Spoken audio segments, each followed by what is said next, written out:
नमस्कार दोस्तों, कैसे हो आप। I hope you are doing well और पढ़ाई आपकी बढ़िया से चल रही होगी। क्या चर्चा करने वाले हैं दोस्तों, आज हम एक ऐसे मुद्दे के बारे में बात करने वाले हैं जो हाल ही के दिनों में बहुत ही ज़्यादा चर्चा का विषय बना हुआ है। खास करके जब हम अंतर्राष्ट्रीय मीडिया की बात करते हैं तो अंतर्राष्ट्रीय मीडिया में ये मुद्दा है वो काफ़ी ज़्यादा चर्चा का विषय बना हुआ है। दोस्तों आज हम एक ऐसे देश के बारे में बात करने वाले हैं जो आमतौर पर अच्छी चीज़ों की वजह से न्यूज़ में आता है। अगर कोई रिपोर्ट आई है जैसे कि हैप्पीनेस रिपोर्ट है, करप्शन रिपोर्ट है, ठीक है, और भी बहुत सारी रिपोर्ट है, उस रिपोर्ट में आमतौर पर ये जो देश है वो टॉप रैंक पर आता है, टॉप 5 है, टॉप 10 है, ऐसी रैंक वो हासिल करता है। लेकिन आज किसी गंभीर विषय को लेकर ये देश है वो न्यूज़ में आ चुका है। दोस्तों आपने अभी देखा होगा रिसेंट टाइम में यूरोप की बात करें तो यूरोप में जो इमिग्रेशन होता है, जो बाहर से प्रवासी लोग यूरोप में जाते हैं, उनके प्रति अभी नफरत की भावना देखने को मिलती है। खास करके इस्लाम के प्रति नफरत की भावना देखने को मिलती है। इसका क्या रीज़न है, इस वीडियो में हम बात करेंगे कि यूरोप में खास करके डेनमार्क की बात करेंगे, और भी देश है, यूके में भी आप देख सकते हो, फ्रांस में भी देख सकते हो, जर्मनी में भी देख सकते हो, पोलैंड में भी देख सकते हो। इस्लाम के प्रति अभी धीरे धीरे नफरत की भावना बढ़ती जा रही है। इस्लामीकरण को लेके यूरोप के देश है वो सचेत हो चुके हैं और उनके प्रति स्ट्रिक्ट हो चुके हैं, उनको अलाउ नहीं कर रहे हैं। आज ये सारी बातें हम डेनमार्क के बारे में देखने वाले हैं। न्यूज़ ये है कि डेनमार्क को इस्लामाबाद नहीं बनने देंगे। न्यूज़ आप देखो, क्या न्यूज़ है, गंभीर न्यूज़ है। डेनमार्क बना इस्लामाबाद। ऐसी न्यूज़ क्यों उपयोग में लेनी पड़ रही है, ऐसी न्यूज़ का यूज़ क्यों किया जा रहा है, क्यों करनी पड़ी अजान बैन, यानी कि डेनमार्क है वो इस्लामाबाद क्यों बना है, क्यों डेनमार्क में अजान को बैन करनी पड़ी है, इन तमाम विषयों पर इस वीडियो में हम विस्तृत चर्चा करने वाले हैं। दोस्तों सबसे पहले आपको डेनमार्क की लोकेशन पता होनी चाहिए। डेनमार्क कहाँ पर है दोस्तों डेनमार्क है ना वो यूरोप में है। यूरोप में आप जर्मनी देखोगे, यूरोप का आप मैप देखो, यहाँ पे यूके है, यूके के पास में यहाँ पे आपको डेनमार्क देखने को मिलता है। नीचे जर्मनी, फ्रांस वगैरह देश आपको देखने को मिल जाते हैं। न्यूज़ देखो, न्यूज़ क्या है, डेनमार्क प्लान्स अजान बैन, यानी कि डेनमार्क है वो प्लान कर रहा है, क्या प्लान कर रहा है, अजान को बैन करने का प्लान कर रहा है। यानी कि डेनमार्क में अब अजान है वो उसे प्रतिबंधित कर दिया जाएगा, बैन कर दिया जाएगा। ऐसा क्यों कहा जा रहा है, ऐसा इस वजह से कहा जा रहा है कि डेनमार्क के एक मंत्री है, इन मंत्री का कहना है कि भाई डेनमार्क है उसको हम इस्लामाबाद नहीं बनने देंगे। इनका कहना है कि जब मैं बाहर जाती हूँ, जब मैं फील करती हूँ, जब सुबह सुबह अजान मेरे को सुनाई देती है तो ऐसे लगता है कि मैं इस्लामाबाद में आ चुकी हूँ, तो मैं डेनमार्क को इस्लामाबाद नहीं बनने दूंगी, डेनमार्क को पाकिस्तान है वो मैं नहीं बनने दूंगी। इस वजह से इन्होंने कहा है कि डेनमार्क में जो अजान होती है उसे पूरी तरह से बैन कर देना चाहिए। आगे और घटना देखो, आगे और घटना देखते यहाँ पे देखो, इस्लामिक कॉल प्रेस। अजान क्या होती है भाई साहब, पहले तो अजान को समझो। अब देखो आप भाई, अगर आप हिंदू हो तो आप क्या कर सकते हो, पूजा करते हो, पूजा के टाइम आप आरती करते हो, ठीक है, गणेश जी की आरती करते हो, अलग अलग देव की आरती करते हो, ठीक है। उसी प्रकार से मुस्लिम जो होते हैं ना, हमारे मुस्लिम भाई है वो क्या करते हैं, जो भगवान को, अल्लाह को याद करते हैं तो वो अजान पढ़ते हैं, नमाज के दौरान वो अजान पढ़ते हैं, ठीक है, अजान करते हैं, अल्लाह अकबर अजान करते हैं, सुबह सुबह आपने सुना भी होगा, तो वो अजान करते हैं, ठीक है। अब इस्लाम में कहना है कि भाई अजान है वो पवित्र माना जाता है, जैसे हिंदू धर्म में आरती को पवित्र माना जाता है, उसी प्रकार से इस्लाम में अजान को पवित्र माना जाता है। और ये जो अजान है इसे ही आपके डेनमार्क में बैन करने की बात की जा रही है।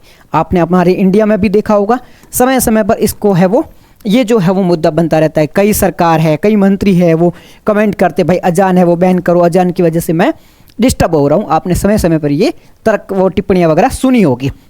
तो इसी प्रकार की टिप्पणी अभी हमें कहाँ देखने को मिलती है, ये टिप्पणी हमें डेनमार्क में देखने को मिली है। अब डेनमार्क के एक मंत्री ने कहा है, तो भाई मंत्री ने सिंपल सा मुद्दा कहा होगा, नहीं सर ये बात है वो सिंपल सी नहीं है।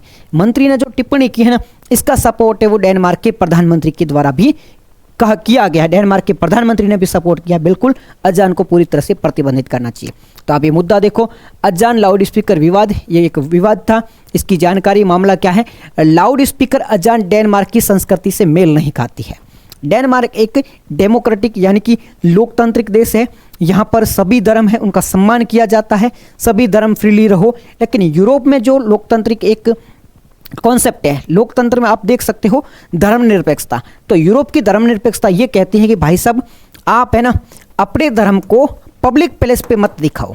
जैसे हमारे यहाँ पे क्या होता है भाई, राज्य का कोई धर्म नहीं होगा, स्टेट का कोई धर्म नहीं होगा, जनता कोई भी धर्म माने, स्टेट उसमें इंटरफेयर नहीं करेगा, ठीक है, ये हमारा यहाँ का है। लेकिन अगर आपका धर्म गलत कर रहा है तो हमारा स्टेट है वो इंटरफेयर करता है। ठीक है। लेकिन यूरोप में है वो इंटरफेयर नहीं करता है। लेकिन आप पब्लिक प्लेस पे अपना धर्म है वो शोकेज नहीं करोगे। जैसे फ्रांस है वो कहता है कि आप बुर्का पहन के स्कूल वगैरह में नहीं आ सकते हो, ठीक है, कड़ा वगैरह पहन के स्कूल में नहीं आ सकते हो, कृपाण वगैरह पहन के, तिलक लगा के स्कूल में नहीं आ सकते हो। लेकिन हमारे इंडिया में ये सारी चीज़ें अलाउ की जाती है। लेकिन ये जो यूरोप की बात करें तो यहाँ पे अलाउ नहीं की जाती है। तो सेम यहाँ पे डेनमार्क बात करता है। डेनमार्क कहते हैं कि हमारी संस्कृति में आप जो अपने धर्म को बढ़ चढ़ कर दिखा रहे हो ये हमारी संस्कृति से मेल नहीं खाता है, ये हमारी संस्कृति के सपोर्ट में नहीं है। इस वजह से डेनमार्क में इसे सार्वजनिक स्थानों पर डेनमार्क में आपके जो अजान की जाती है इसे बैन करने की बात कर रही है, इसे प्रतिबंधित करने की बात की जा रही है। विवाद क्यों हुआ? विवाद इस वजह से हुआ था क्योंकि कुछ राइट विंग के ग्रुप्स थे। एक आपके लेफ्ट विंग होता है, एक आपका राइट विंग होता है। तो लेफ्ट विंग के जो राइट विंग के जो ग्रुप थे, दक्षिणपंथी जो दल थे, उन्होंने सपोर्ट किया है। उन्होंने कहा है कि जो प्रधानमंत्री जी ने कहा है, डेनमार्क के जो प्रधानमंत्री ने, डेनमार्क के जो मिनिस्टर ने कहा है कि भाई अजान को बैन कर देना चाहिए, इन्होंने कहा बिल्कुल इसे बैन कर दो, ये हमारी संस्कृति से मेल नहीं खाता है, ये डिस्टर्बेंस करता है, ये नॉइज पोल्यूशन करता है, इसे बैन कर दो। अब इसके विरोध में जो लेफ्टिस्ट है या फिर बात करें जो इस्लाम को सपोर्ट करते हैं, खास करके जो इस्लामिक कंट्रीज़ की बात करते हैं, जो इस्लामिक देश है, जितने भी देश है, सऊदी अरब है, ईरान, इराक, ये सारे देश हैं, टर्की वगैरह, इसके साथ साथ डेनमार्क में जो भी मुस्लिम रह रहे हैं, उन लोगों का कहना है कि भाई इसे इस्लामोफोबिक कहा गया है। इस्लामोफोबिक का मतलब होता है इस्लाम से घबराना। आप इस्लाम से घबरा रहे हो, कोई व्यक्ति इस्लाम को सपोर्ट कर रहा है तो आप उससे डर रहे हो, उससे घबरा रहे हो, इसे इस्लामिक फोबिक बताया है और ये धार्मिक स्वतंत्रता पर हमला बताया है। जैसे हमारे देश में भी धार्मिक स्वतंत्रता है, आप किसी भी धर्म को मान सकते हो, इसी प्रकार से वहाँ पर भी धार्मिक स्वतंत्रता है और इसी धार्मिक स्वतंत्रता पर एक प्रकार का हमला बताया गया है। आगे बात करते हैं, आगे क्या मुद्दा है, आगे सरकार ने क्या दलील दी, सरकार ने क्या कहा भाई इसे क्यों बैन करना चाहिए। सरकार ने पहला कहा है नॉइज पॉल्यूशन। क्योंकि सरकार का कहना है कि भाई अजान है वो लाउड स्पीकर में पढ़ी जाती है, लाउड स्पीकर में उसे बोला जाता है, इससे क्या होता है, इससे नॉइज पोल्यूशन होता है। लाउड स्पीकर में अजान के शोर होता है, इससे आसपास के जो लोग हैं वो क्या होते हैं, प्रभावित होते हैं, उनको परेशानी होते हैं। इसकी शोर की वजह से वो अच्छे से सो नहीं पाते हैं, उनको परेशानी होते हैं, तो इससे नॉइज पोल्यूशन होते हैं। दूसरा इन्होंने क्या रीज़न दिया है, दूसरा इन्होंने कहा भाई हमारा जो देश है डेनमार्क वो एक सेक्युलर स्टेट है, यानी कि धर्मनिरपेक्ष देश है। यहाँ आप अलग से किसी धर्म को ऐसे प्रमोट करोगे तो राज्य इसका सपोर्ट नहीं कर सकता, आपको ये बैन करना पड़ेगा, आप इस प्रकार से खुले मंचों पर नहीं कर सकते हो। तीसरा इनको कहना था इसमें इस्लामिलाइजेशन की चिंता, यानी कि इस्लामीकरण की चिंता। अब यूरोप की अभी हम बात कर रहे थे, तो डेनमार्क का कहना है कि धीरे धीरे क्या हो रहा है, डेनमार्क में मुस्लिम्स की आबादी है वो बढ़ती जा रही है, इस्लाम जो धर्म है उसकी आबादी बढ़ती जा रही है, इसलिए देश में इस्लामीकरण का खतरा हमें देखने को मिलता है। आने वाले समय में डेनमार्क है वो इस्लामिक नेशन बन सकता है। इस खतरे को भांपते हुए ये पूरी तरह से इसे प्रतिबंधित करने की बात कर रहे हैं। समाधान क्या दिया है सरकार ने, क्या कहा, सरकार चाहती है कि सरकार राष्ट्रीय स्तर पर ऐसा कानून लाने पर विचार कर रही है जो लाउड स्पीकर पर अजान जो कहा जा रहा है, जो बोला जा रहा है, उसे प्रतिबंध लग गए और पूरे देश में एक कानून और एक नियम बनाने की बात कर रही है। यानी कि यहाँ तक क्या मुद्दा है, अभी हमने देखा कि भाई साहब डेनमार्क के जो मंत्री थे उनका कहना था कि डेनमार्क में जो लाउड स्पीकर पे जो अजान पढ़ी जाती है उसकी वजह से कई सारी समस्या होती है, जैसे कि क्या, जैसे कि भाई नॉइज पोल्यूशन होता है। हमारा देश एक सेक्युलर स्टेट है, सेक्युलर स्टेट के खिलाफ है, इसमें इस्लामीकरण का भी खतरा है। तो सरकार ने समाधान दिया है कि हम एक ऐसा कानून लेके आएंगे राष्ट्रीय स्तर पर जिससे पूरे देश में अजान है वो उसको बैन कर दिया जाए। बैन कर दिया जाए मतलब सार्वजनिक मंचों पर आप माइक के जरिए, आप स्पीकर के जरिए है वो अजान को नहीं बोल सकते हो। घर में जाके पूजा करो, मस्जिद में जाके पूजा करो, मॉस्क में जाके पूजा करो, आप सार्वजनिक स्थानों पे इस प्रकार लाउड स्पीकर में आप है वो अजान को नहीं पढ़ सकते हो। आगे क्या बात की गई है, डेनमार्क ने कुछ और भी कदम उठाए हैं जो कि इस्लाम के खिलाफ हो सकते हैं। कुछ और धार्मिक कदम उठाए हैं जो साफ साफ तौर पर इस्लाम के खिलाफ हो सकते हैं। और क्या कदम उठाए हैं, पहले नकाब पर बैन है।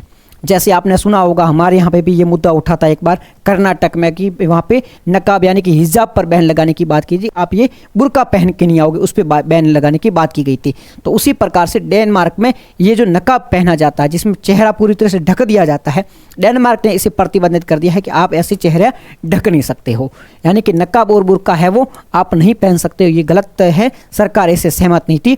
सरकार ने कहा कि भाई आप इस प्रकार का काम नहीं कर सकते हो, ये महिलाओं के खिलाफ है, क्योंकि हमारे देश है वहाँ पे महिलाओं की समानता दी जाती है।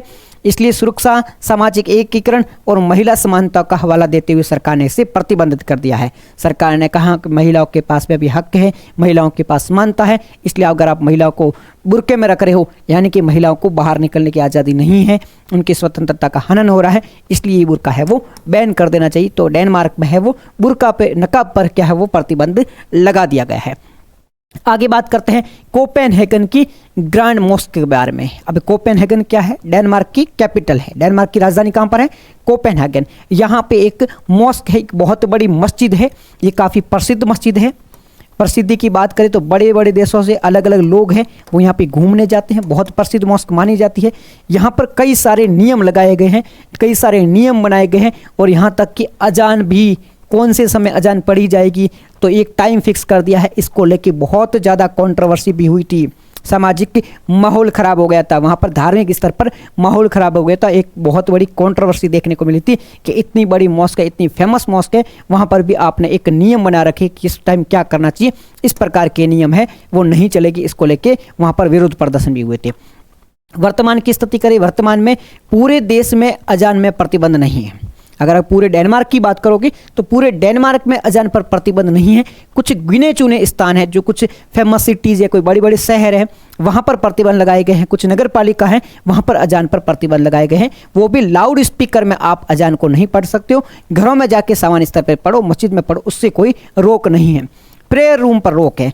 शैक्षणिक स्थानों पर अलग से प्रेयर रूम नहीं होंगे। सरकार का तर्क है इसमें शिक्षा केंद्रित रही है। क्या मुद्दा है भाई साहब? सरकार का कहना, जैसे मैं आपको एग्जांपल से समझाता हूँ। आप कभी फ्लाइट में ट्रेवल करते हो तो आपके लिए अलग से प्रेयर रूम होता है, यानी कि पूजा के लिए अलग से एक रूम बनाया गया होता है। आप अलग से जाके वहाँ पे पूजा कर सकते हो, उसे प्रेयर रूम कहा जाता है।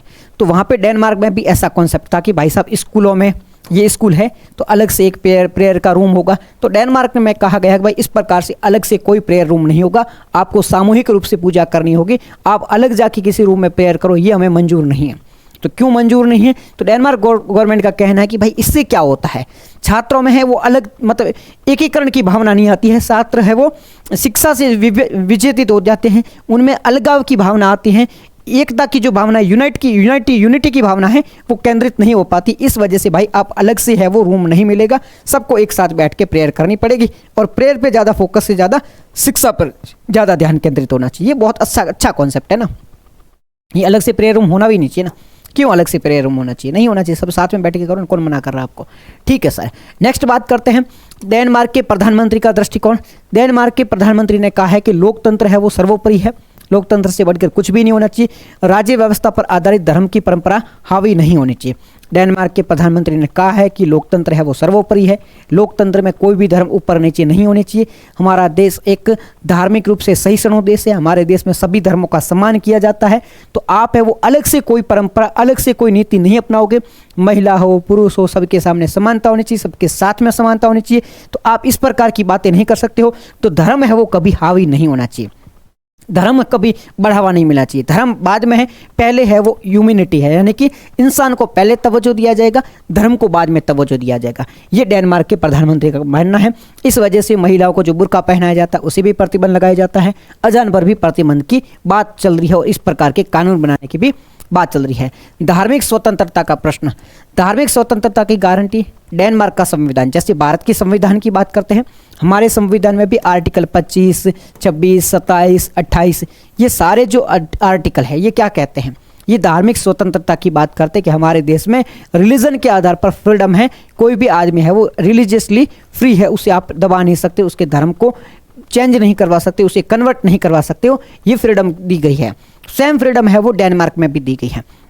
डेनमार्क में भी धार्मिक स्वतंत्रता की गारंटी है वो संविधान के द्वारा दी गई है। यदि सरकार है वो राष्ट्रीय स्तर पर किसी धर्म पर बैन लगाती है या किसी धर्म की किसी रीति पर बैन लगाती है, किसी चीज़ पर बैन लगाती है, तो वो क्या है? धार्मिक स्वतंत्रता का क्या कर रही है? सरकार हनन कर रही है। सरकार धार्मिक स्वतंत्रता को क्या कर रही है? छीन रही है। इसलिए सरकार को क्या करना पड़ेगा? संविधान में संशोधन करना पड़ेगा। यानी कि डेनमार्क की गवर्नमेंट वो लंबे समय से कोशिश कर रही है कि भाई अजान को बैन लगाए और इसके लिए राष्ट्रीय स्तर पर एक कानून बना लिए, कानून बनाया जाए, परंतु वो कानून है वो बना नहीं पा रही है। क्यों नहीं कानून बना पा रही है? वो इसी वजह से कानून नहीं बना पा रही है क्योंकि इनके संविधान में कहा गया कि हमारा देश है वो धार्मिक रूप से स्वतंत्र है, इंडिपेंडेंस है, आप किसी धर्म को ज़बरदस्ती परिवर्तित नहीं कर सकते हो और ऐसा संविधान में बदलाव नहीं कर सकते हो। इसी वजह से वो कदम नहीं उठा पा रही है। आगे सरकार क्या विचार कर रही है? आगे सरकार विचार कर रही है सार्वजनिक व्यवस्था, शोर पर नियंत्रण और सुरक्षा के लिए आवश्यक, यानी सरकार का कहना है कि सार्वजनिक व्यवस्था को ध्यान में रखते हुए, सुरक्षा को ध्यान में रखते हुए हम संविधान में बदलाव करके इस प्रकार के कदम है वो उठा सकते हैं। नेक्स्ट 2023 का कुछ और मुद्दे हमें देखने को मिले थे जिसकी वजह से डेनमार्क है वो और ज़्यादा चर्चा में आ गया था। जैसे एक घटना थी 2023 की। 2023 में क्या होता, कुरान को जला दिया गया था। आपने देखा होगा खुले मंचों पर, खुले सड़कों पर डेनमार्क में कुरान को जला दिया गया था। कुछ राइट विंग ग्रुप थे डेनमार्क के, उन्होंने कुरान को जला दिया था। जब ये बात न्यूज़ में आ जाती है, सोशल मीडिया पे फैल जाती है, उसके बाद में जो जितने भी इस्लामिक देश है, जितने भी मुस्लिम देश है, इन्होंने क्या किया था, इन्होंने इसका विरोध किया गया था। और डेनमार्क में जो घटना हुई थी, ये जो मुस्लिम देशों की जो एम्बेसी थी उनके बाहर की घटना है। जितनी भी मुस्लिम देश की एम्बेसी है उनके बाहर कुरान को जलाया गया था। जब ये सोशल मीडिया पे आती है बात, तो जितने भी इस्लामिक देश है, Saudi Arabia, Iran, Iraq, Turkey, इन देशों ने खुल करके इसका विरोध किया। मुस्लिम समुदाय ने बड़े लेवल पर, बड़े स्तर पर इसके प्रदर्शन किए थे। कई मुस्लिम देशों ने डेनमार्क के खिलाफ है वो विरोध प्रदर्शन दर्ज करवाया था। कुछ संस्थानों में झड़पें भी हुई थी, यानी कि कुल मिला के वहाँ पे माहौल है वो बहुत ज़्यादा खराब हो गया था। यानी ये अंतर्राष्ट्रीय स्तर का मुद्दा हो गया था। डेनमार्क को विरोध प्रदर्शन झेलना पड़ा था और अंतर्राष्ट्रीय स्तर पर विरोध प्रदर्शन झेलना पड़ा था। आप एक बात सोच के देखो, हम बात करते हैं ना हिंदू नेशन की, तो चलो मैं एक बार आपको बता देता हूँ कि अगर हमारे गीता जी, भगवत गीता है, अगर भगवत गीता को किसी देश में जलाया जाए तो कोई बोलने के लिए कोई देश तैयार होगा? नहीं होगा, क्योंकि हमारे पास एक ही देश है, वो है इंडिया। लेकिन जब मैं नहीं कहता हूँ कि किसी धर्म की किसी धार्मिक पुस्तक को जलाना चाहिए या नहीं जलाना चाहिए। भाई सभी धर्मों का हमें रेस्पेक्ट होना चाहिए, सारे धर्म इक्वल है, तो क्यों जलाना, ऐसी हरकतें क्यों करनी है? लेकिन आप सोच के देखो कि भाई यहाँ पे है, यहाँ पे यूनिटी है, यहाँ पे सारे देश बैठे हैं जो इस चीज़ को सपोर्ट करते हैं कि भाई साहब अगर आप जलाओगी तो हम आपके खिलाफ आ जाएंगे। जैसे आप देखो नुपुर शर्मा वाला मामला आप देखोगे तो वहाँ पे पूरे जो अरब कंट्रीज है, जो मुस्लिम कंट्री है, वो यूनाइट होके एक होके भारत का विरोध करते हैं, भारत को कहते हैं कि आप माफ़ी मांगिए। इस प्रकार की बातें हैं वो नहीं होनी चाहिए थे और भारत बाकायदा वहाँ पे झुक जाता है। सेम यहाँ पे डेनमार्क के साथ में होता है। तो यहाँ पे एकता बहुत ज़्यादा है। हमारे पास में ऐसी एकता नहीं है, हमारे पास में ऐसा कोई देश नहीं है जो अगर हिंदुओं के खिलाफ कोई हो। हालांकि मैं ये नहीं कहता हूँ, इन चीज़ों को सपोर्ट नहीं करता, बढ़ावा नहीं देता हूँ, बट ये बात है वो बिल्कुल सच है कि भाई भारत है वो एक ही देश है जहाँ पर हम हिंदू रहते हैं, हमारे सपोर्ट करने वाला और कोई देश नहीं है। ये बात आपको पता होनी चाहिए, इन बातों को आपको समझना है, ये बातें जहन में डालनी है कि इस प्रकार की घटना होती है तो थोड़ा सोच के समझ से चलो। डेनमार्क की सरकार की चिंता क्या है? डेनमार्क की सरकार का कहना है कि बड़ी संख्या में प्रवासन, यानी कि बड़ी संख्या में प्रवासी इमिग्रेंट लोग हैं वो डेनमार्क में आ रहे हैं। अब ये लोग वहाँ पे आते हैं और यहाँ के जो धार्मिक समुदाय है उनको भी प्रभावित करते हैं। मतलब आप ध्यान से सोचो, बड़ी संख्या में, एक बार आपको मैं कॉन्सेप्ट समझाता हूँ। ये है क्या होता है सर, ये देश है जैसे कि सऊदी अरब है, इराक है, ईरान है, टर्की है, नीचे जो अफ्रीका देशों के लोग हैं, यहाँ पे कोई विस्थापना, मतलब कुछ भी झगड़ा वगड़ा होता है तो यहाँ पे लोग विस्थापित होकर कहाँ जाते हैं? यूरोप में जाते हैं।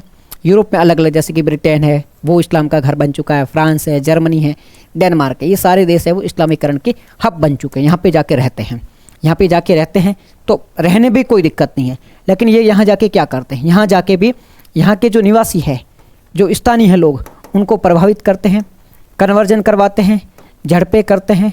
वहाँ पे अटैक वगैरह आपने देखा होगा, चाकू से अटैक कर रहे हैं, कभी ब्लास्ट की घटना देखने को मिलती है लंदन वगैरह में, इस प्रकार की घटना देखने को मिलती है, कन्वर्जन की घटना देखने को मिलती है, रेप की घटना देखने को मिलती है, जिसकी वजह से ये मुद्दा बहुत ज़्यादा गंभीर हो जाता है और जो देश जहाँ पर ये जाते हैं वो भी इससे क्या हो जाते हैं, परेशान हो जाते हैं। तो बड़ी संख्या में इमिग्रेशन की वजह से समान धार्मिक समुदाय जाते हैं, इससे संस्कृति में बदलाव होता है और भविष्य में बहुत बड़ी चिंता का कारण बनता है। इससे क्या होता है, वहाँ पे डेनिश जो वैल्यू है, डेनमार्क में डेनिश वैल्यू है वो भी प्रभावित होती है। अभी ये डेनमार्क अकेला प्रभावित नहीं हो रही, फ्रांस इससे प्रभावित होता है, स्वीडन है, फिनलैंड है, नीदरलैंड है, ऑस्ट्रिया है, पोलैंड है, ये सारे देश है वो इस्लामिक कट्टरपंथियों से और ये जो इमिग्रेशन से इनसे प्रभावित है और वहाँ पर धीरे धीरे क्या हो रहा है, इस्लामीकरण हो रहा है। मैं आगे एक वीडियो लेके आऊँगा 2-4 दिन में, जहाँ पे हम बात करेंगे किस प्रकार से यूरोप का है वो इस्लामीकरण हो रहा है, यानी आने वाले समय में यूरोप कैसे एक इस्लामिक नेशन बन सकता है या इस्लामिक ग्रुप बन सकता है, इस पर हम आने वाले समय में बात करेंगे। तो ये हमने पूरा मुद्दा देखा था, वो किसके बारे में देखा था, डेनमार्क के बारे में देखा था। मुद्दा क्या था, मुद्दा ये था कि किस प्रकार से डेनमार्क का धीरे धीरे इस्लामीकरण हो रहा है, किस प्रकार से डेनमार्क है वो इस्लामाबाद बन रहा है, यानी कि वहाँ पे जो धीरे धीरे इस्लामिक जो ग्रुप्स हैं उनकी संख्या बढ़ती जा रही है, इस्लामिक लोगों की संख्या बढ़ती जा रही है, मुस्लिम की संख्या बढ़ती जा रही है, जिसकी वजह से वहाँ के जो स्थानीय लोग हैं वो प्रभावित हो रही हैं, कन्वर्जन देखने को मिल रहा है और इस प्रकार की घटना सारी देखने को मिल रही है। साथ ही साथ में अजान वगैरह जैसे जो मामले हैं इनकी वजह से अब वो देश है ना, जब आप डेनमार्क वगैरह के बारे में बात करते हैं तो वो थोड़े क्या है, शांति प्रिय देश भी आप कह सकते हो। शांति प्रिय अगर न कहो तो वो थोड़े क्लाइमेट को प्रायोरिटी देने वाले देश हैं, जहाँ पे अब शांति से रहो, क्लाइमेट वहाँ पे अच्छा होना चाहिए, नॉइज है वो फ्री होनी चाहिए, कोई भी नॉइज में भी पोल्यूशन नहीं होना चाहिए, इस प्रकार के देश। मतलब बिल्कुल ऐसी भी झंझट हमारी नहीं, हमारी तरह नहीं कि ट्रक के हॉर्न बने जो बज रहे हैं, वैसे वो देश नहीं है। तो वहाँ पर जब ये अजान वजान जब होती है, मैं ऐसे क्रिटिसाइज नहीं कर रहा हूँ, बट ये अजान वगैरह की घटनाएं होती है तो वो देश क्या थोड़े शांत, वैसे भी ये सारे नॉइज फ्री रहते हैं, बिल्कुल साउंड प्रूफ रूम में रहते हैं, भाई कान में इतनी सी आवाज़ आती है उससे प्रभावित होते हैं, तो वो क्या ज़्यादा थोड़े सेंसिटिव है तो वो प्रभावित हो जाते हैं। तो उन देशों के रूल है, अब माने न माने वो अलग बात है, पर ये सारी घटना थी जो हम घटना को डिस्कस कर चुके हैं। पर ये बात तो सच है कि भाई भारत में भी इस प्रकार के मुद्दे हैं तो उसे प्राइवेट रखो, धर्म को पब्लिक नहीं होना चाहिए, धर्म हमेशा प्राइवेट होना चाहिए और राज्य को किसी धर्म को फेवर करना भी नहीं चाहिए। और डेनमार्क की सरकार का एक स्टैंड ठीक भी है, उन्होंने कहा है कि हम भाई किसी धर्म से नफरत नहीं करते हैं, परंतु इस प्रकार की जो घटनाएं होती हैं उसे रोकने का प्रयास करना चाहिए। और वो हर देश का एक अपना ओपिनियन होता है, हर देश की अपना एक एजेंडा होता है। कोई भी देश नहीं चाहिए कि हमारे यहाँ पे बाहर से लोग आए और उनका वर्चस्व ज़्यादा हो, हमारे स्थानीय लोगों के लिए वो खतरा बन जाए, संकट बन जाए। हम खुद भी नहीं चाहेंगे। हम खुद क्यों रोहिंग्याज का विरोध करते हैं भाई, वो बाहर से आते हैं, क्योंकि हमारे खुद के देश के जो लोग हैं उनके लिए संकट बन जाते हैं, तब हमें विरोध प्रदर्शन करना पड़ता है। सेन डेनमार्क के द्वारा किया जा रहा है। तो अब सही गलत तो अब आप पे छोड़ते हैं, आपका क्या पॉइंट ऑफ व्यू है, आपको क्या लगता है कि डेनमार्क के सरकार के द्वारा किया गया ये सही है गलत है? आप अपना जो पॉइंट ऑफ व्यू है वो कमेंट सेक्शन में जरूर बताना, और किसी मुद्दे पे चर्चा करनी हो तो आप जरूर बताना। और आप क्या सुझाव देना चाहते हैं, भारत में भी इस प्रकार का कुछ होना चाहिए नहीं होना चाहिए, इन सारे मुद्दों पे आप कमेंट सेक्शन में बता सकते हो। Thank you so much joining the session. फिर मिलते हैं एक नए किसी टॉपिक पर, उस पर डिबेट करेंगे, डिस्कस करेंगे। Thank you so much everyone, bye.